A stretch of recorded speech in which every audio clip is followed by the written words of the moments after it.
Jeff Hancher, nice to see you. Buddy. Thank you so much for doing this today, man. I appreciate it more than you know. And I think by the end of this hour, everybody on this call is going to appreciate it more than they even know how much they're thanking themselves for showing up here today. Don't hype me up too much, man. That's a lot to live up to.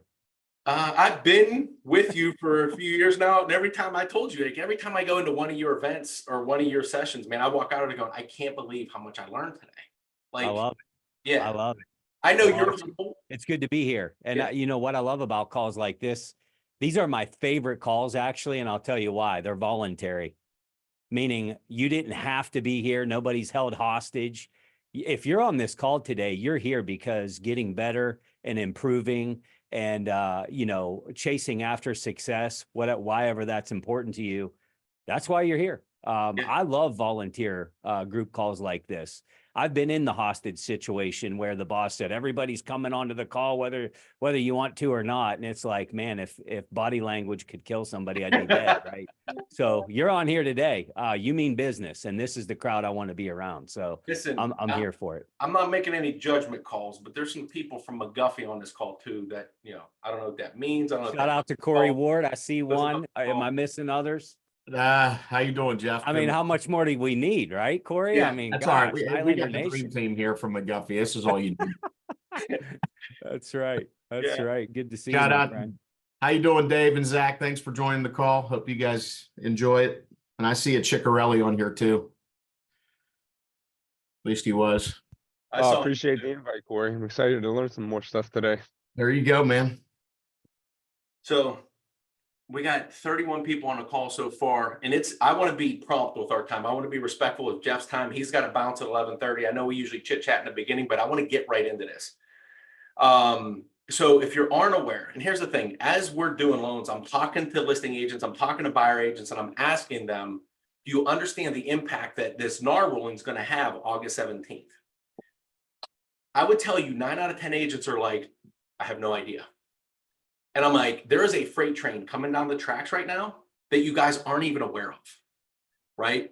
And I'm like, let's get ahead of it. So the people that are on this call, I promise you, your future self is going to thank you for not working in your business today and working on it. So turn your phones off, pay attention to what he has to say today. I've been going to Jeff's stuff for a couple of years now. Every time I leave a session, I'm like, I can't believe how much I didn't know before the session and how much I know today. And so he's a business consultant. He's a leadership development and sales strategy coach. This is not about promoting him. This is not about signing up for his services. We're not selling you anything. I don't even think he has time to take on any more people because that's what I've heard, right? But he did this today for, I don't know why he's doing it, but he's doing it for free, which he typically charges for this. So like typically when something's free, people are like, I'm not going to pay attention because it's free. If I said it was $1,000 to show up today, you would be like, I'm paying attention and I'm taking notes. So like, get your notepad out, get your pen out, write down what he's going to say today, because it's going to change your life. And August 17th, I don't care how successful agents have been in the past or how not successful you have been, it's going to change the game because you're going to have to sit in front of a buyer and say what you do, why they need to hire you, and how much commission they're going to pay you. And as a buyer agent, in the past, you just go, hey, don't worry about it. The seller's going to pay for it. That's all a shift now. So you have to be able to sit in front of somebody, explain why they need to be doing business with you. Just like we have as loan officers forever. Like people call us and shop us. Hey, Jeff, why should I use you versus a bank? Then I got like 30 seconds to get their attention. And I got less than 10 minutes for them to go, dude, I can't live without you. Right? So we've been down this in and refining it, I'd say for probably 15 years. And so I want all the realtors on this room, I want to see you win in this next season. So that's why I wanted to have this meeting. That's why I'm having them on here today. And I just want to show you 2 quick things. One is this. Tell me if you can see this screenshot. KP, can I get screen share capabilities? Just so you have a visual of what Jeff's going to be talking about and what you're going to have to do going forward.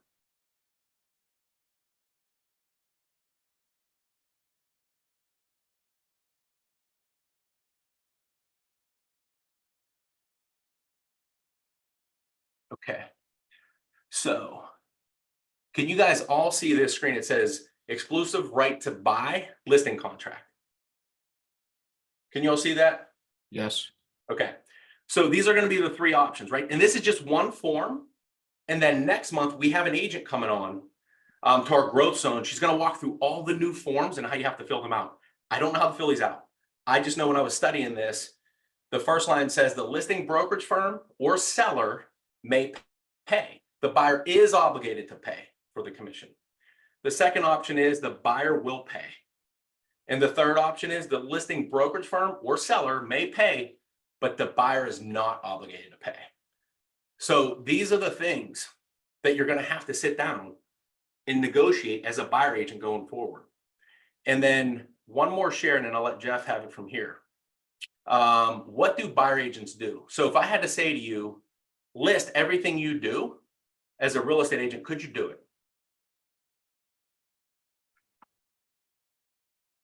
And what I have here is I have a list. I think it's 184 things that a buyer agent does. And what I was going to do is give it away at the end for the people that attended today. I've had a ton of people saying, hey, can you send me the replay? And I really wanted people here. I don't want them watching the replay. I want them to be active. So I'll send you this list of 184 things that a realtor does. So it'll help you build out your value added proposition. And Jeff, it's all yours. Thank you so much for doing this today, by the way. Hey, it's a pleasure. And look, my heart is to serve. I am a big believer in the law of reaping and sowing. You know, when Jeff told me about this audience, you know, I'll say this, the thing that intrigued me the most, and I work with people, you know, I have clients in real estate and so forth. The thing that intrigued me most was when Jeff started explaining the adversity that was coming. Hey, there's challenges coming, you know, there's disruption coming. Man, when I hear these words, I get excited. I get super excited. And I want to talk about that a little bit today, but let me tee up the conversation. You know, we have, I can't see everybody because we have, you know, more people than I have space, which you all are seeing that. If you have something, a comment, a question, please use the hand emoji. That'll push you right to the front and I'll be able to see that. I do want this to be interactive. We have 12 points. If we get to 3 of them, I'm good with that. The goal today is not for me to get through the content. The goal today is for me to add value. If we get through one piece of this, and it's like so many questions and the feedback was so robust, we didn't even make it to point number 2, I'll host another call. You can write this down if you're taking notes. info@jeffhancher.com. info@jeffhancher.com. I'm pretty easy to find. Jeff Hancher, it's like Jolly Rancher, but it's with an H. I'm easy to find. If we don't get through it all today and you're like, wait, I feel like I needed more, shoot me a message, shoot Jeff Lagoni a message. If we jump on another call, we jump on another call. I just don't want to like ram the content and say we did it. I want to add value. This adversity piece, it's very near and dear to my heart. You know, I've encountered quite a bit of adversity in my life. Personally, professionally, you know, I've been through economic downturns. I've had new competitors show up that never existed before. You name it, I've seen it. And what I've learned through adversity is it's the most common denominator of how people become successful. And we heard this from Napoleon Hill. If you haven't read the book, you got to read the book. Napoleon Hill interviewed some of the brightest minds on the planet. And he gave us formulas to success. But one of the things that Napoleon Hill said that has stuck with me for years as it relates to this adversity or setbacks, he said, every adversity, every failure, every heartache carries with it a seed of equal or greater benefit. Think about that. Every setback, every failure, every adversity carries with it a seed. Not in growth form, but at least a seed of equal or greater benefit. When adversity strikes, and I'm not an expert in the industry, but it seems to me like there's some challenges coming ahead. There's going to be things that we have to do differently than we've never done before. This is a great opportunity because I'm here to tell you that there are people that are going to quit because of it. There are people that are going to stop investing in their growth. There are people that are going to stop investing in their marketing. There are people that have been on the ropes fighting for their dear life that are looking at this adversity and saying, I'm tapping out. But if you're on this call today, it's likely that's not you. So the first thing I would tell you is get into a proper mindset. When adversity comes, whether it's a pandemic, whether it's new legislation, whether it's a new competitor in town, whatever it might be, say to yourself, this is a great opportunity for me to differentiate. This is a great opportunity for me to take this thing by storm. And so today we're going to talk about value proposition, and I'm going to be pulling open a PowerPoint right now.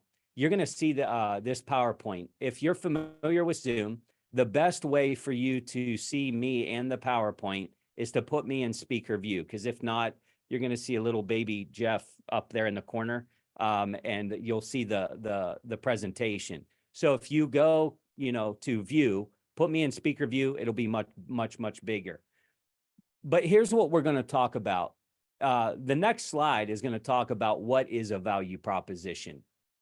So there's 5 questions that everybody's going to be asking you. Now, if you saw any of the promos that we did, I talked about the 5 questions, and I don't want you to just hear these questions, but I want you, this is kind of your report card.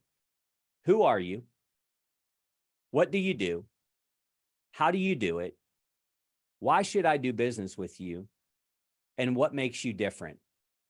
So when we're asking ourselves, what is this value proposition? We're thinking about like, what makes us different? Why would people gravitate towards us? What makes us so special? And these are hard questions to answer because hopefully you have a level of internal confidence and you're like, look, I'm very friendly, I'm outgoing, my follow through is great, all of these. My question to you is that enough to differentiate? How do you answer these 5 questions internally? If I were to ask you right now by show of hands, give me your 60-second elevator pitch that compels me so much that I ask you for more time. Do you have that you could literally rattle that off, that I would be so compelled to hear more, that I just need more time with you? I'm compelled to hear more about what you have to say. What do you do? And, most of the people on the call today are in real estate. But man, let's not say that. What do you do? I'm in real estate. Well, that is what you do. But what I'm going to challenge you with today is talk about more about the problem that you solve. How do you do it? This is where we really start to differentiate. Like, what makes me so special of how I do it? My go-to-market strategy. Do I have an intimate understanding of who my target audience is and what their biggest problems are? One thing I love, and I've told Jeff Lagoni this, is he had a campaign at one point that was open on the weekend.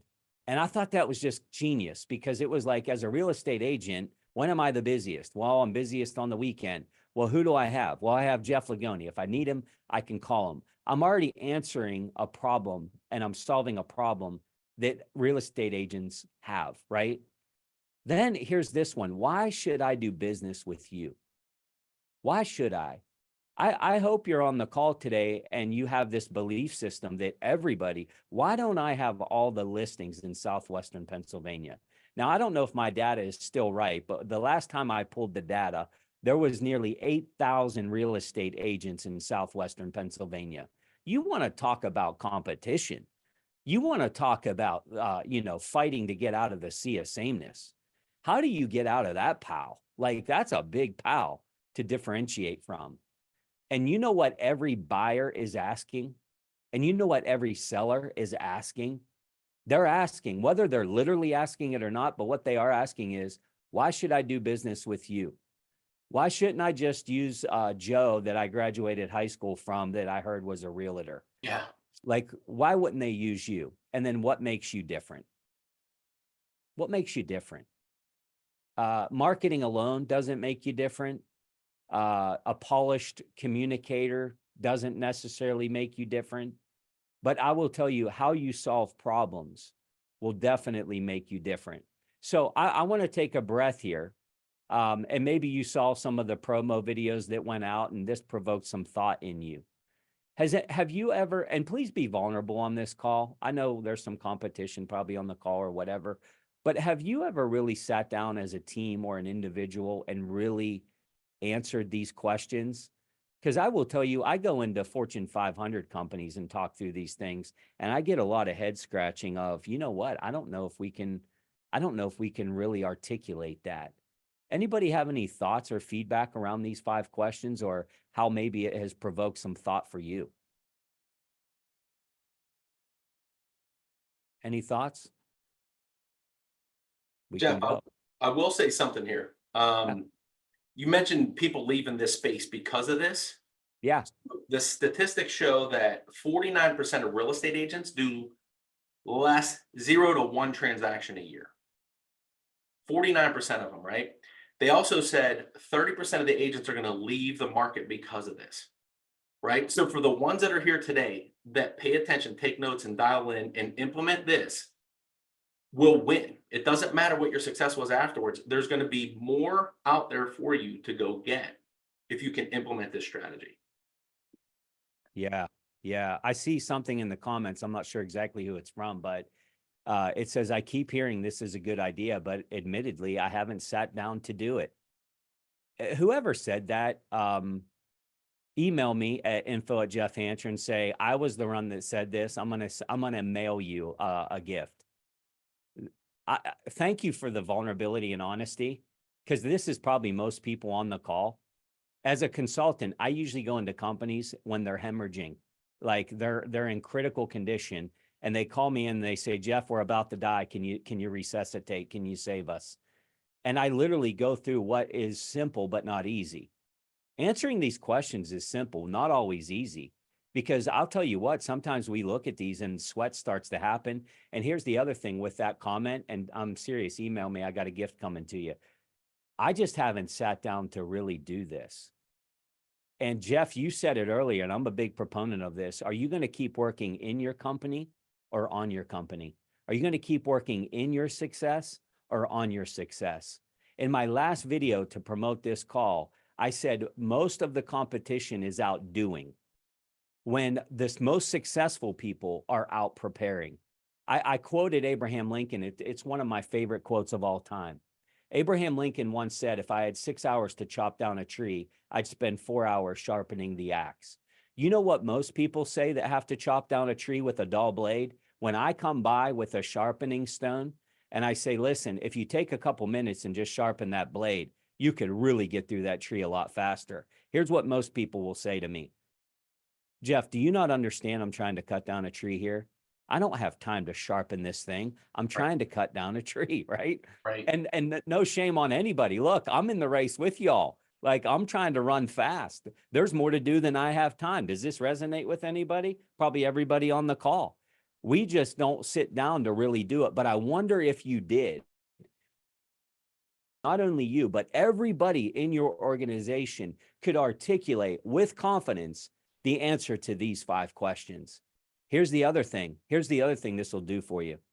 When you ask yourself, why should I do business with you?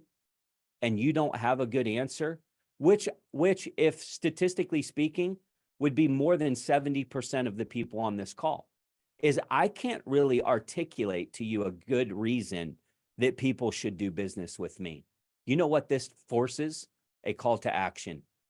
This is now a call to action, because what you've just defined is, I don't have a differentiator. There's really nothing different about me. I really don't know. And so now there's this call to action of, I have to answer this question. I have to fix this. I have to answer the question, what makes me different? Because maybe not necessarily in real estate, but here's the reality. If I can't answer, why should I do business with you and what makes you different? People will always lean to the most common denominator, which is price. And in this case, where we're now negotiating percentages and all of this, now we're in a place we have to compel people to move forward with us. And so I love that. All right. So what is a value proposition? It's a clear and compelling statement that outlines the unique benefits and value that a product, service, or solution provides to its target audience. Now, I'm not going to sit here and read to you. You can read for yourself. But what I would tell you is this is something that you need to tuck away in a room and build. Because as I go through these steps, you're going to see literally that I can start putting one step, two, I can start building these into a value proposition statement. Once I have this as a company, as an organization, even as a solopreneur, this now is my guidepost to my marketing, to my messaging, to my sales, which are all different things. You know, I hear from, I've met with a lot of agents, I've coached agents throughout the years where they tell me, Jeff, we're not really selling. And I say, time out, time out. We are absolutely selling. We should still be asking discovery questions. We should still be presenting to unique needs of pleasure or pain that our potential buyer or seller have. We should absolutely be positioning ourselves as leader and best agent to do business with. And we should be closing and handling objections. That's sales. When you have a very unique value proposition, what it does is it starts to get you out of the pile. And we've seen this transcends industry, by the way. And somebody on this call is going to run with this, and we're going to see it come to pass, where it's like we have become the obvious choice. Then it's less of a grind. And let me give a shout out to Bonnie Hislop, who's on the call. Bonnie attends one of my entrepreneur groups. And Bonnie, I'm going to butcher it probably, but everybody will get the gist. Bonnie sat through this training of mine, and we were talking about it. And Bonnie, am I allowed to share what you're doing, or is it like, you know, secretive about the elderly community? Am I not allowed? Or is No, that okay? go ahead. You're fine. So, Don't be a secret agent, Bonnie. yeah, right. So, you know, here we're all in the people pal. And if I ask agents, what do you do? They're like, I buy and sell homes. I'm like, oh my gosh, that sounds so boring. And like, how are you helping anybody by just doing that? Isn't that what everybody does? And so I'm having these tough conversations with Bonnie, and she's sitting through this value proposition training. Next thing I know, Bonnie's telling me like, hey, I'm focused on the elderly community. And I'm like, okay, all right, you have my attention. Tell me more. Now you can't steal Bonnie's idea because it's Bonnie's idea, right? But she's like, I'm going to go after the elderly community. Here's why. Here's their biggest challenge. Here's their biggest problem. Here's what they don't know. They get taken advantage of. They might need to move from their forever home into assisted living. That's an emotional thing. And they don't even know what their house is worth. They bought the thing in 1972. You know, there's all of these challenges that come up with, and Bonnie has begun to put a lot of effort and training and understanding into this demographic, because at some point, if I'm 75 years old and I'm ready to transition, there's nobody else to call but Bonnie Hislop. She's the one. She owns this. This is her market. This is her thing. Now, you can do that by geography, demographics. You could say, look, I own Peters Township. It's mine. I know every square foot of this place. You could say, I'm going to specialize in first-time home buyers. I don't know what that's going to be for you. And I'm not telling you to isolate to one thing. But what I will tell you this, if you cast a net too wide, you are in the sea of sameness. You are the one that is only going to be able to say, I buy and sell homes. Nobody is like, oh, wow, that's great. You and 7,999 other people are doing that, right? And so hear my heart here. I'm not beating you up. I love y'all. Matter of fact, I don't even know you, so I can't like you or not like you. I'm just trying to give you very raw accountability today, because this is what I'm seeing out there. So what's in it for you? What's in it? What's in it for your client? That's what they're asking. What's in it for me? And the essence of a value proposition addresses the what's in it for me question that every prospect you have is asking. What's in it for me? This is their consideration of whether I'm going to move forward or not. And now with this new legislation coming, I'm going to tell you, like, this is going from important to critical. So we got to have knowledge. And I'm thankful for Jeff, you guys like Jeff Lagoni, that's educators. Like, hey, let's get ahead of the pile here. Like, we're going to go on these calls. We're going to learn. But we have to answer the question that they're asking, which is, what's in this for me? What we're doing here is we're capturing their attention. We're resonating with their need. We're demonstrating how our offering can solve their problem. Wave your hands at me real quick if you've ever bought Cutco knives. Yeah, suckers. No, I'm just kidding. Did you wake up that morning and say to yourself, listen, I could only hope today that somebody calls me and has steak knives to sell me, because I've really been thinking about wanting a new set of cutlery. Like nobody, when you bought those that day, nobody woke up thinking that. It didn't happen. Nobody in their right mind is thinking about steak knives ever, right? But here you go. Somebody called you and it was on a referral, guaranteed it was on a referral. Hey, your buddy Lagoni told me to call you. He said you might really be into this. They come out and what do? They start asking questions. Those of you that raised your hands, you know what I'm talking about. You guys paid like $125 per knife and we're happy about it. Why? Not because anybody woke up and was like, what I want to do today is buy a single knife for $125. But they cut through frozen meat. They were cutting pennies with scissors. And you're like, how? By the way, this thing's an heirloom now. And if it ever gets dull, you just ship it back. We sharpen it for free. You know, if any of the serrated edges ever break off, we'll send you. I'm like, how does anybody live without Cutco knives? And that's what we all thought when we bought them, right? You know what they did? They didn't start it by saying, look, I have 4 knives here and they're 125 a piece. They would have been out of my house faster than I could even begin to tell you. You know what they did? They answered the question for me, what's in it for me? They understood value proposition before they ever showed up at my home. They knew it. They knew what common problems were in their area of expertise. They knew what common reasons were for people to move forward. They knew people's biggest challenges.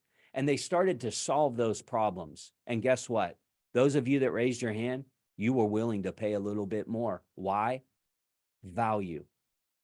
Hence, value proposition. You know, we can't just expect that we're going to put, go to the photo studio, grab a nice picture of ourselves, put it on a nice yard sign, and people are like, wow, they look like a really nice person to do business with. Like, it's just not going to happen. And we know this. So let's talk about some of these components of a value proposition. What are they? A strong value prop will typically include the following. The first step is you got to understand your target audience. You got to know. And what I've done, and I talked to Jeff about this offline, is I'm giving examples outside of your industry because I'm not an expert. And if I did it wrong, you would criticize me, not you, but you seem like really nice people. This is one of my clients who will deliver meals to your house that are healthy. And his target audience are busy professionals that don't have time to eat healthy and cook healthy. And he's just going to make it convenient for them. I'm giving you that example because I want you to get outside of your bubble and kind of see how building this value prop works, okay? So the first step is to understand your target audience. So his example was health-conscious professionals who are too busy to cook, but they prioritize nutritious meals. I want to eat healthy, but I just don't have time to cook. That's his target audience. What is your target audience? Because imagine if he just said, I just want to make meals for people to eat. Well, there's some people that wouldn't be willing to pay what he charges to deliver the quality of food to a home because they're okay with a $1, chicken fillet sandwich from McDonald's. That's not his target audience. You have to know your target. And I'll broaden this out a little bit. Let's get some interaction going here. Louis Vuitton. Oh, now I got your interest. Louis Vuitton, let's go. Where are these retail stores? Where do you find them? What areas are they in? Somebody unmute and tell me. Oh, act like where? Major cities like New York, where the affluent people live. New York. Yeah, Beverly Hills. You know, Sir. these are in places that they believe there's some high net worth. If you've ever bought Louis Vuitton, it's I always say to myself when my wife comes home with something new, you probably could have got another bag cheaper, because like a purse, its essence is to hold your keys and all your stuff and whatnot. And last I checked, a Walmart bag could do that. Like, do we really need an LV on the side of a bag for that much? But here's what they've done. They've built brand, and they've put themselves in places that people that buy their goods, they really don't mind paying $5,000 for a purse or whatever nonsense it is, right? Now, let me ask you this, and this is no shame. We're just talking about it. Have you ever seen a Louis Vuitton retail store in an underprivileged neighborhood? You haven't, No. and you're not ever going to. Have you ever seen a Dollar General in Beverly Hills? You haven't. You're not going to. Fun fact, these are two brands that are some of the two strongest growth over prior year brands on the planet today. Dollar General and Louis Vuitton. Isn't that amazing? On two different sides of the spectrum. Year over prior growth, best track records on planet Earth. Google them. One is filling a need. The other is filling a need. Here's what they know. They understand their target audience. They know how they move, how they speak, how they live, where they are, where they're located. You know, when you go past a Dollar General, it's usually in an area that they are serving, and people see a ton of value in that. Do you, if you're on this call, do you truly understand your target audience? Here's what I believe it's not. Anybody that wants to buy or sell a home. Now, I would tell you that's what a lot of people in your industry would say.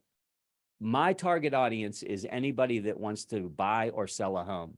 Some of you may know Peace, Love, and Little Donuts in McMurray. My wife used to own that.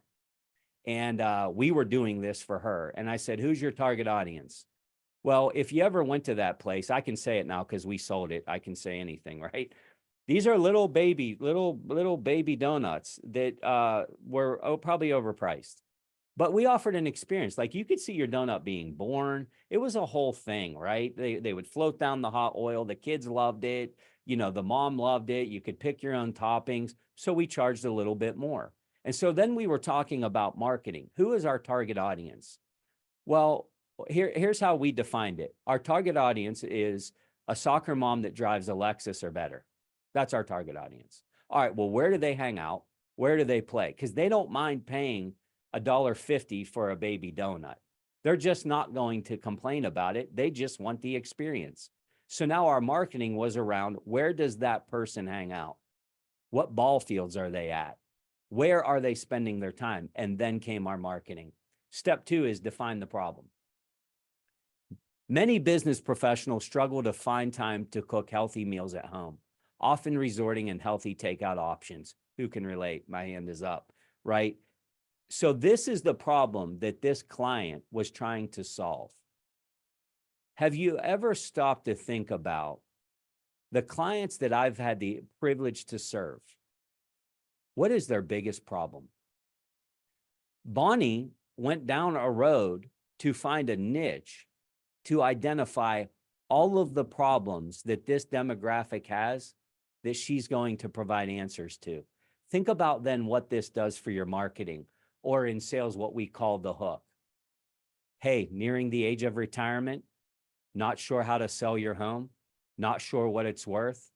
Nobody's ever helped you navigate the process of selling the home and transitioning into retirement. My name's Bonnie Hislop. I've spent the last 5 years and right into your pitch. Now I have a specific target audience that I'm attracting to me. I worked for Cintas Corporation, a uniform company. We would sell in all sectors of industry, but we would have specialists in healthcare, specialists in automotive, specialists in flame-resistant clothing. Why? Because their problem varied. What I couldn't do is paint a broad brush and say, we wash dirty clothes. That's too broad and it lacks value. So Have you defined the problem? That's your second piece. And arguably the most important. Have you defined the problem? So I want to open it up to some conversation because I'm not an industry expert. What is the problem that you solve? What is the problem you solve? How do you remove headaches and obstacles from people? Somebody throw up that hand emoji for me. So one of the areas I would say I help people do help solve problem is help athletes recover from injuries. Okay. Who said And that? I didn't see a hand and I don't know who's speaking. oh, sorry, my name's Antonio. Very good, Antonio. Repeat that one more time for us. Okay.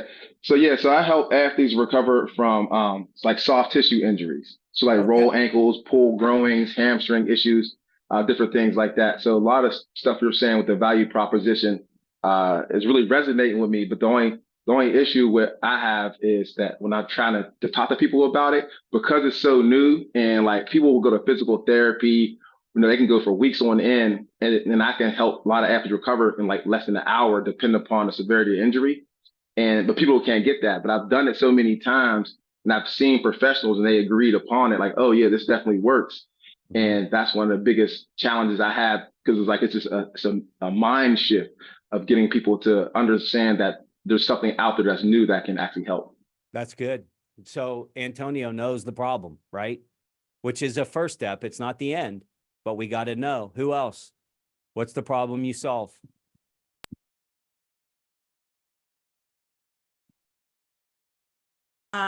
What I try to do is take the stress out of my client's situation.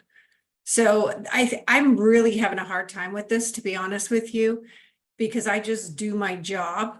Mhm. So, and I don't tell them half the shit that I do because I do everything behind the scenes. So I've been in the business 21 years, but I'm going to have a hard time with bragging about myself of what I do for them because I don't tell them half the stuff I do until after the fact, because I don't want them to have a heart attack and have the stress and have, so I do everything behind the scenes and then I tell them after that what I just went through and what I did. And they're always like, oh, thank goodness you didn't tell me what you were going through. So I'm really having a hard time with this, to be honest with you, because I've been in the business 21 years and I can't even tell you, my value proposition. Like I really can't. Man, thank you, Sharon. This is gold. Yeah. What Sharon just said is, I have positive discontent. I've been in the industry 21 years. I'm assuming you've had a level of success because you've hung it out. And, but you know what? I think I can get better. Man, don't you love that? It's very Tom Brady-esque. Love or hate the guy. He heisted a Lombardi and he's watching tape the next day, figuring out how could I have played a better game after winning the Super Bowl, right? So Sharon, we're just meeting. Love you to death. Thank you for sharing that. Here's what I would say to this. And Jeff, we're going to run out of time. I don't know what to tell you, but I love the conversation. There is something that I teach called the PONC. You can write this down. The PONC. The PONC, the PONC. The price of nonconformance. So Sharon, my advice to you, and you just spoke on behalf of everybody, by the way, so this isn't at Sharon. This is for Sharon. We have to take credit for what we're doing. We have to. And we have to show them the price of nonconformance. Our way is the best way. And if you don't do it the Dallas Fincham team way, there could be clouds that roll in. There could be storms that roll in. I'm not telling you everybody else sucks. I'm just telling you what we do. I'm telling you why we're different. I'm telling you why we're the obvious choice. And so this price of nonconformance, you all are the experts. We all should be asking people whenever we help them with transactions, why did you pick me? Have you ever had a real estate agent experience before? What did you like about it? What didn't you like about it? What went well? What didn't go well? But we have to define this problem. And we do have to paint this picture of, if you don't do it the Dallas Fincham way, there's risk. Here's how we do it. And we're never going to pull competition through the mud, but we're going to let them know this is the industry standard. This is how we do it. Here's what is a common thing that we hear. It might not be what they're saying. A common thing that we hear with sellers, especially first-time sellers, is that it's stressful. They don't know the value of their home. They have an agent maybe that doesn't understand how to negotiate properly and counter an offer. They don't understand the challenges that come with closing, the timing of that, as well as helping buyers navigate interest rates that are fluctuating by the day. There's things like this that are happening. The peace of mind that you're going to have with the Dallas Fincham team is that we have over 200 years of combined experience. We have deeper know-how and caring service to understand not only moving legislation, but what the common concerns are. And we've built a team of experts beyond even myself that's going to help you navigate those choppy waters. Now, I'm literally defining the problem before they even know it's a problem. So I'm literally setting landmines, not fake ones, not the lawyer chasing the ambulance.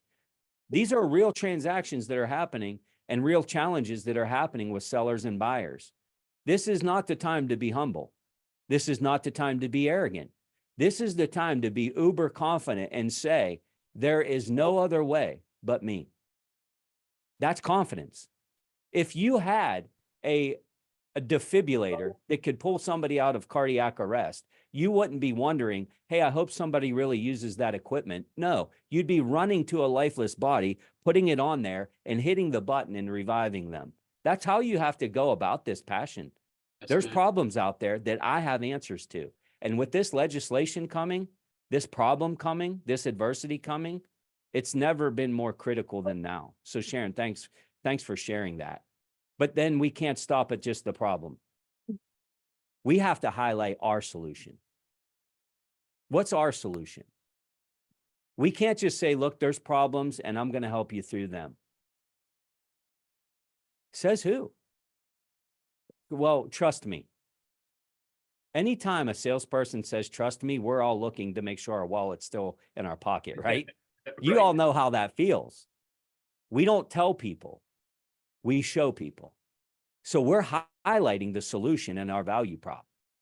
In this example, our meal delivery service offers a convenient solution by delivering freshly prepared, balanced meals to your doorstep.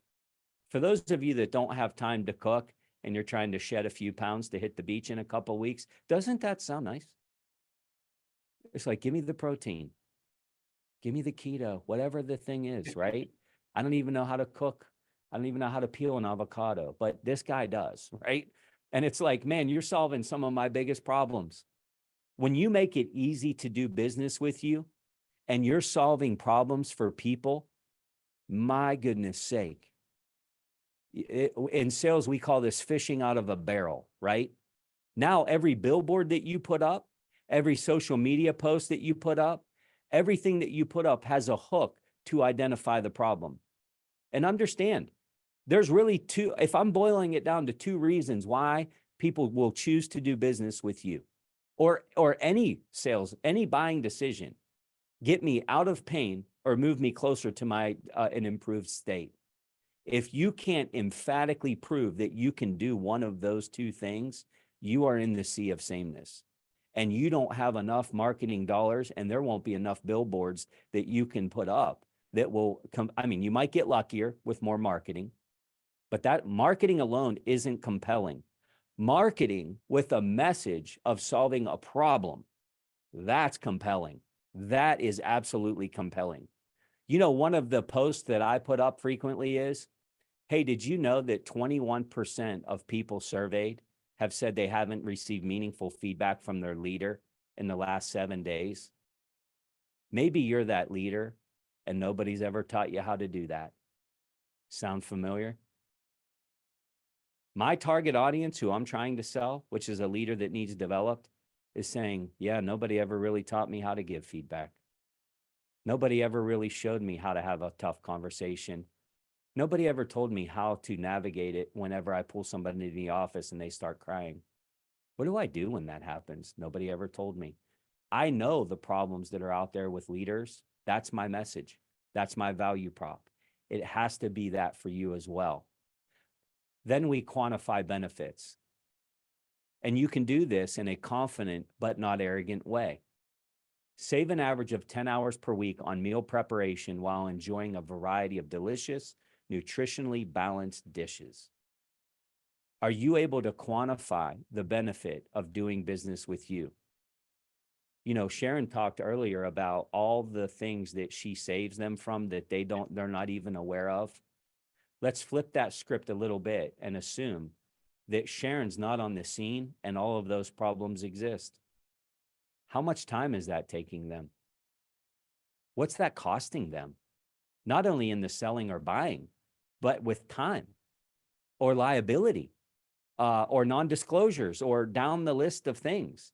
Are we able to quantify the benefits of doing business with Leader and Best, which is you? Can we quantify that? Or are we like the majority, which not the people on this call, because you are set apart and different, but the majority of people, they have no idea how to quantify it.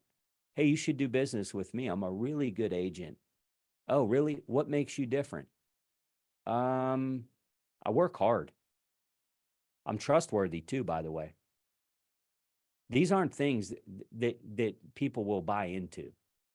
We need real data. What problems have you solved, and can you quantify that? On average, this is what we see. Out of the last 50 transactions that we've done, this is what we've heard. Now we're starting to quantify benefits to what? The problem. We've defined a problem. I've showed you our solution of how we can get better. And here's the benefits to you. Features, advantages, benefits, FAB. We have to tie in the benefit. Why is this so important? Because this transcends being the lowest cost. This transcends price. Y'all didn't buy Louis Vuitton because it was the cheapest bag. Y'all didn't buy Cutco because it was the cheapest knife. You all went that way because you saw value. You liked what it did for you, right? So we have to quantify the benefit of doing business with you. There are real benefits. And when we can articulate these, we have such a competitive advantage. So let me take a break and open it up to questions through the first 4 steps. Or feedback.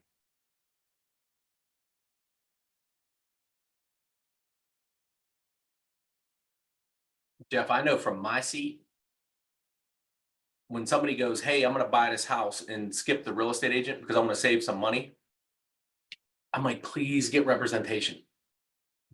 Like, you have no, they're like, well, I'm going to save that commission. I'm like, you're going to end up spending more money than that commission you would have paid, right? And I had somebody recently say that. They were going to sell their house for $170,000. The agent ended up selling it for $250,000.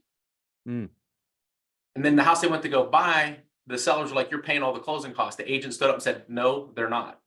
Saved them like an additional $4,000. By the end of the transaction, the person's like, I feel like I need to pay you triple. Right. But at the beginning of the transaction, they were like, I don't want to pay you anything. Yeah. So like, what Sharon said, how do we put all that happened during that transaction up front in a cool way? Man, right? I love that. Yeah. I love that. And Jennifer, we're going to get to you in 1 second, but let me address this. If I've worked in real estate a little bit. I'm not an industry expert. I already said that. But if I were to go into real estate, my demographic that I would chase is for sale by owner, as you call FSBOs. That would be my market. I would attack them. Like, let me see a for sale by owner in somebody's yard. Because I mean, I know there's stats out there about undervaluing your home, not getting the most out of what your home is worth, not understanding how to pull comps, not understanding the liability that comes with selling. Like, now I'm not competing with other agents. I'm competing with the concept of outsourcing to an agent. And I'm knocking on that door and I'm saying, hey, hey, sir, you know, my name's Jeff. I'm the brokerage at Jeff Hancher Brokerage R Us. The reason I'm knocking on your door today is over the last 6 months, I've helped 5 for sale by owner properties transition their property from selling themselves to selling with our team. On average, what we found was we were able to increase their selling price by 20%, reduce their liability, and ensure they get the best value for their real estate dollar. All I'm asking you for is 30 minutes to ask you some questions and see if maybe we could help you. Look, the best case scenario is maybe I'm right and I can help you the way I help them. Worst case scenario is you leave more educated and there's no downside and you're more confident. But either way, it's going to be a good use of your 30 minutes. When would be a good time for us to set that meeting up? And I would hammer that day in and day out. And I would take for sale by owner signs out and I would plant my sign right in there because I would know my value prop and I would know what their pain point is. How many times do they want to do an open house on Sunday while their kids are swimming and whatnot, right? I'm going to know all your pain points and I'm going to attack them with vengeance. And I'm going to know your pain better than you. And I'm going to create solutions to that pain. And now guess what? And I'm not an industry expert. I just threw that out off the top of my head. But let me ask you, if I knocked on your door and said that, would you at least give me the meeting? You probably would. Why? Because I'm hitting problems. I'm hitting problems. Jennifer, what's your thoughts? Hi, sorry I don't have my video up. I had to literally fight through 3 children to get here. So not looking my best. But no, it was more of a feedback. Extraordinarily thankful for this. I think as agents, we generally know what our strengths are and we know what we bring to the table. But the fact of how you've organized this in a way that we can maybe make bullet points to be able to give ourselves permission to be able not to brag, but to be confident in what we bring to the table. So Jeff knows it's like pulling teeth to get me to a Zoom, but I just knew we needed to be here. It was like a divine connection. My team is on the call, most of them, and I just am very thankful for this information to be able to organize our thoughts, to be able to structure it in a way that we can communicate to our target demographic. And narrowing that down isn't always easy because of all the times you're thinking, well, any buyer or seller is who we want. And that's not necessarily true. And so when we specialize to become special, I think I'm just extraordinarily grateful for Jeff bringing this to the table and you agreeing to do this because it's definitely a value add to us as realtors. So thanks for that. Man, Jennifer, thank you. And thanks for showing up despite the adversity. Jeff, time out. Time yeah. out. I've personally asked Jennifer Solomon to hop on these calls and she flat out tells me no. And then whenever I send out the reminders, she's the first one to unsubscribe and say, I'm not attending. And she finally came to one today, right? So thank you for getting her here because it's going to make a difference. Man, I love it. Yeah. Hey, listen, here's what we know. If you want what nobody else has, you have to do what nobody else does. Right. Not everybody's on this call. You're on this call. That's the difference. You're on this call. Two things that will literally change who you become, what you consume and who you get around. Get around people that have been where you want to go. Learn from other people. Sharpen one another. Lagoni sharpens me all the time. There's people on this call that sharpen me. I want to sharpen you. I just want to give you what I have. But to Jennifer, I want to respond to Jennifer. What I don't want to do is leave you frustrated because we're at 0.4 and we're running out of time. I understand it. And hopefully what I'm saying is like compelling and maybe a little bit frustrating and scary all in one, right? Because it's like, oh my gosh. And there will be people that jump off this call and say, the boss is like, so how was the call? Well, here's what I determined. We actually suck. And there's like this level of frustration, right? And you're like, I don't know what to do. All I know is like, he basically said we all sucked, right? No, this is educating. You can't fix what you don't know is broken. The best thing to do is look in the mirror and be like, oh my gosh, I have a zit. Well, it's better to know before you leave the house. You got to look in the mirror, right? And now I know there's an issue. So here's what I'm open to doing, Jeff. I don't know how it adds value. At minimum, I'm open to sending you our value proposition worksheet that typically I only give out in the workshops. If you want it as a tool and you're like, look, we're just going to grind through it and we're going to figure this thing out and whiteboard it as a team. Great team exercise, by the way. Great team exercise. I'll just send it to you. No charge, absolutely free. Wow. In return, follow me on my socials and give me a thumbs emoji every once in a while, right? If you want to go beyond that and you're like, no, like I don't need another template that I'm not going to do. I need accountability. To Jeff's point earlier, I'm no longer doing one-on-one coaching. I just can't. I don't have the time. If there's enough people interested on this call for us to all get into our conference room here and spend 4 hours, 8 hours, whatever it's going to be, grinding through this for each of you, each step, breaking them down versus, this cattle herd that we have today a little bit, which isn't our intention. Just email Jeff, email me, info@Jeff.Hancher. If there's enough interest and I can serve you all in some way, I absolutely will. So thank you for that feedback, Jennifer.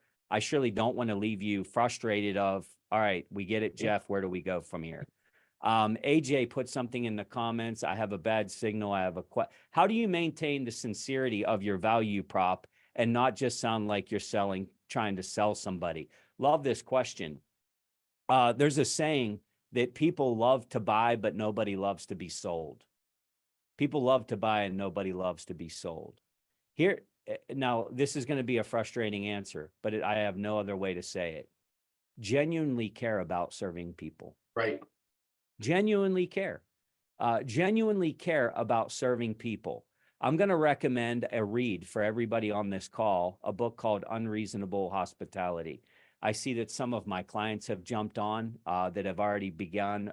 Beth's on from Chicago. She's begun reading this book, Unreasonable Hospitality. I can't teach genuine. The best way to not sound quote unquote salesy is to perfect your scripts. Perfect your scripts. Be great at tone. Be great at voice inflection. Be great at body language. Be an amazing active listener. And AJ, these are things that come out in Sales Academy that I teach, which isn't necessarily today. Value prop is what you build to go to market with your sales and marketing strategy. It's like, I need to know who I am and who we are so that we can build marketing and we can build sales. When you know this, you can then go through the 6 steps of a sales process and go from, I think I want to sell my home. Okay, great. Here's what we're going to do. We're going to put a sign in your yard and here's 5 comps. We're going to sell it for $210,000. That is not selling. That is like taking, giving quotes, right? We're better than that. We're going to deliver on value. Why are you selling your home? Why is that important to you? What's most important to you in this process? Have you ever sold a home before? What was that experience like? Have you ever heard of the Dallas Fincham team before? What did you hear? Was it good? Was it bad? What was your last experience like with a competitor? Was it good or bad? What would you do differently? Now I'm learning what is important to them. Remember that, what's in it for me? When we start gathering data around this, we start building a strong value proposition. We start understanding the market that we're going to serve.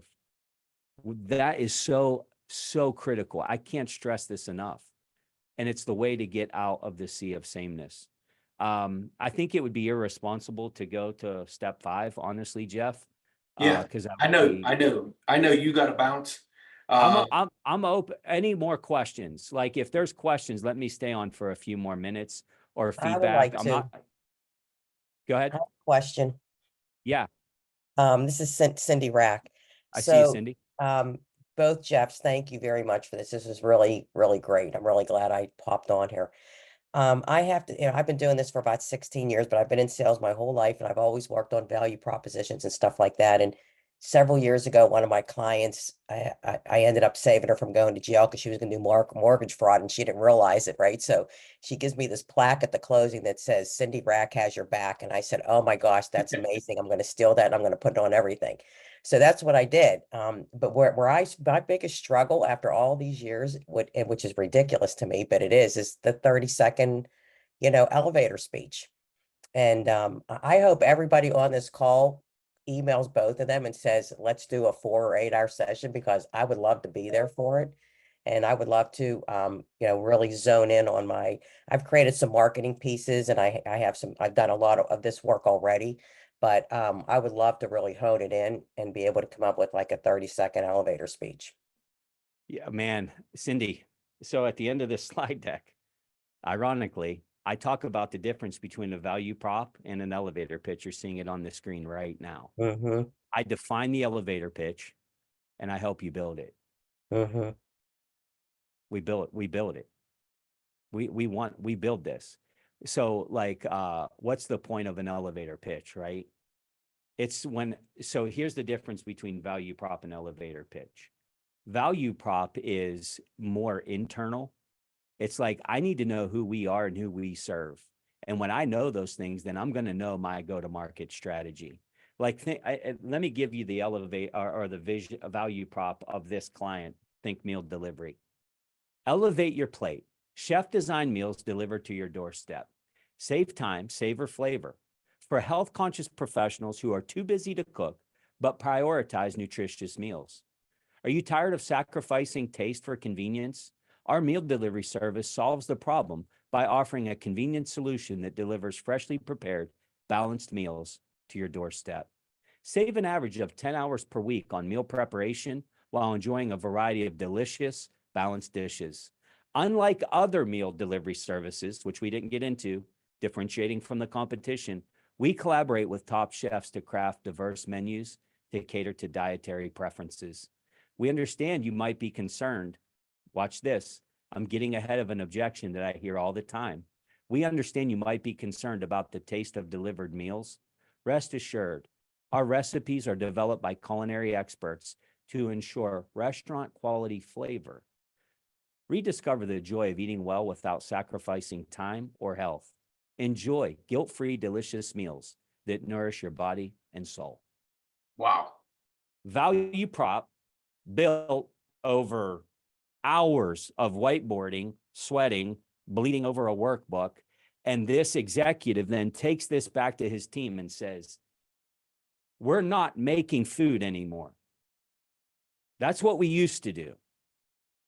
We have a target audience. We're going to take credit, Sharon, for who we are and all the hard work that we put in. We have some of the best culinary chefs in Southwestern Pennsylvania, and people don't even know. Right. And what they think is that if you have a meal delivered to your home, it's going to taste like cardboard. No. That's not who we are. So now we're taking this back. Guess what? It becomes part of culture, from the person answering the phone to handling the customer service. But then we do differentiate and we go into that elevator pitch. And that elevator pitch, we tell them step 1, introduction. Step 2, identify the problem, present the solution, highlight the benefit, share your unique selling point, address potential concerns, call to action for a meeting. In essence, that's what I did when I knocked on that guy's door. I identified a potential problem, told him over the last 6 months, this is what I was able to do. Call to action. We should set up a 30-minute meeting. Best case, worst case. Now what I'm getting him to do is buy into time. I'm not asking you for a commitment. I'm not asking you for a contract. All I want to do is take 30 minutes and discover if I can get you in a better state. That's the difference between value prop and elevator pitch. Great feedback, Cindy. I could, one more question or feedback?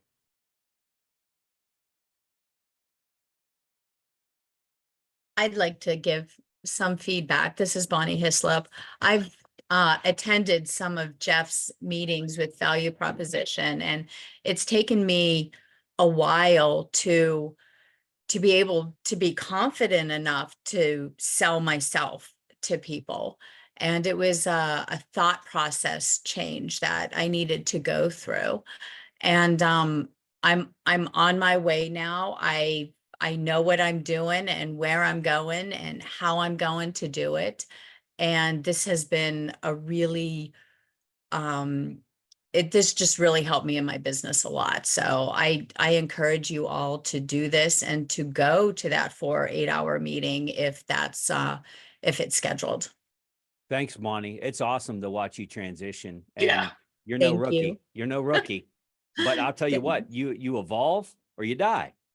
Like, we can't do what we've always done and expect to get things different. Like we got to think different, do different, go to market different. And I'll close by restating what I opened with. Here's what I'm learning. There's choppy water ahead. Jeff shared it with us. Win the battle of the mind. You know, adversity can be a propeller or it can be an anchor. You get to decide. People won big in the pandemic, didn't they? People won big. People won big in downturns of economies. You can win in adversity, but it has to be the right mindset. Every adversity, every failure, every heartache carries with it the seed of equal or greater benefit. Believe that. Internalize that. Hope's not a strategy. I hope somebody calls today. I hope somebody sees that yard sign today. Yeah, I'll text it to you. We're going in. We're building value prop. We're going to understand our audience. We're going to add value to our audience. We're going to give them the price of nonconformance. If you don't use me, you might be in quicksand, and I can't let that happen to you. We are better. We're not arrogant.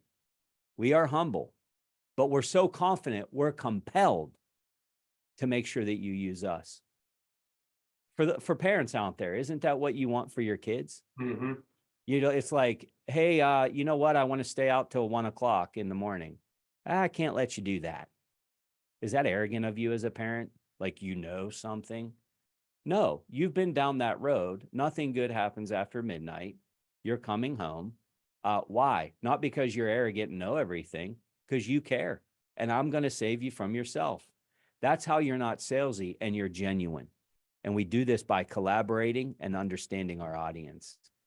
And if I can serve you in any way, I know I said I'm not taking on one-on-one, but if you have a question, email us, info@Hancher, find me on socials, whatever. I'm here to serve. Whatever I can do to serve, I will. If you are interested in additional training, shoot me or Jeff a message. We'll try to figure out how to make that happen. If you're like, look, I'm not interested in a meeting, but maybe we should have this guy back on a future call. Let Jeff know that, and we'll just chip away at these pieces in the hours that we have over the next 6 months. If y'all would like to have me back, whatever I can do to serve you, I'm here to do it. Man, thank you so much. I Thank you. appreciate you, Jeff. Thank you, guys. Be well. Thank you. Good to Thank be you with very much. everybody. Thank you, Jeff. Thanks, Jeff. Good to see you. Good to see you. Thanks. Appreciate Bye-bye. it. This was wonderful. Thank you. Thank you, Karen.